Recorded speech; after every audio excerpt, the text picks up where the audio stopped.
Brilliance Audio presents A Long Time Coming by Aaron Elkins, performed by David Kolachi. My name is Val Caruso, and I'm a curator at the Metropolitan Museum of Art.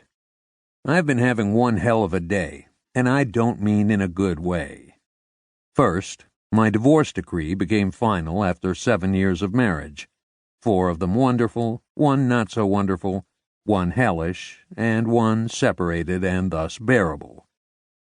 These were followed by 3 months of vicious, soul-sucking lawyering, with Sue herself being a lawyer, a divorce lawyer if you can believe it. How's that for karma?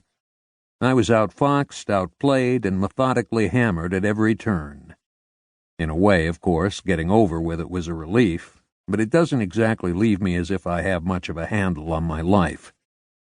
And this, bear in mind, was my second divorce, which has to mean either that I'm a slow learner or I make a lousy husband. Yes, I know, or both. Second, my expected promotion from associate curator to full curator fell through as of this morning, when the endower's will that provided for the position was contested by a slavering army of relatives near and distant.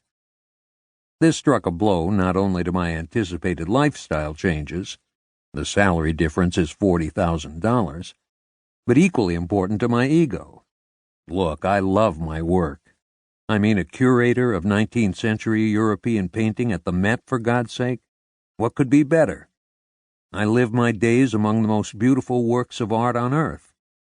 And if I get tired of Monet and Van Gogh and Ingres and Turner, which I can't imagine, I can wander around the whole rest of this fantastic treasure palace on my own any time I want, even after it closes. Talk about perks. But I've been an associate curator for going on 6 years now, and, well, I'm beginning to feel kind of stuck. Associate curators don't really have ultimate responsibility for much of anything.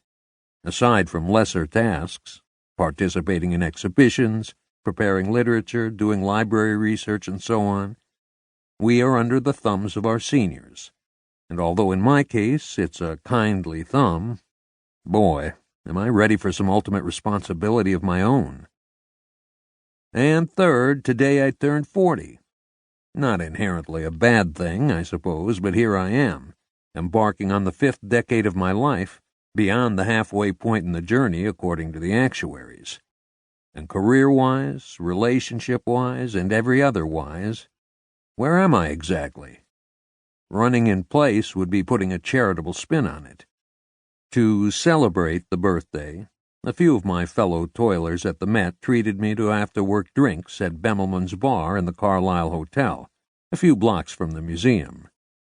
Bemelman's, with its light-hearted murals, is the sort of place that encourages whimsy, and so there was lots of laughter, bonhomie, and, what with my being the eldest of the bunch, a good many friendly jokes and jibes about getting old and what great fun it was.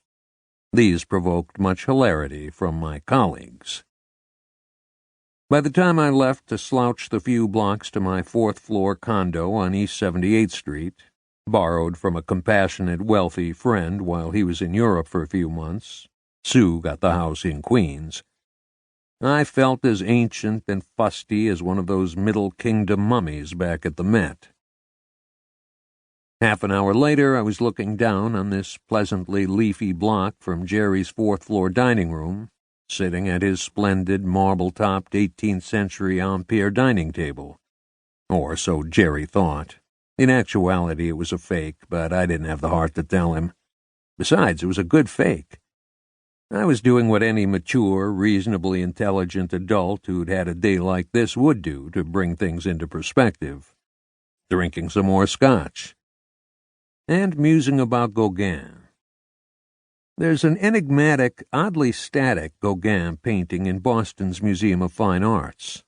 Painted in his Tahiti years, it's called Where Do We Come From? What Are We? Where Are We Going?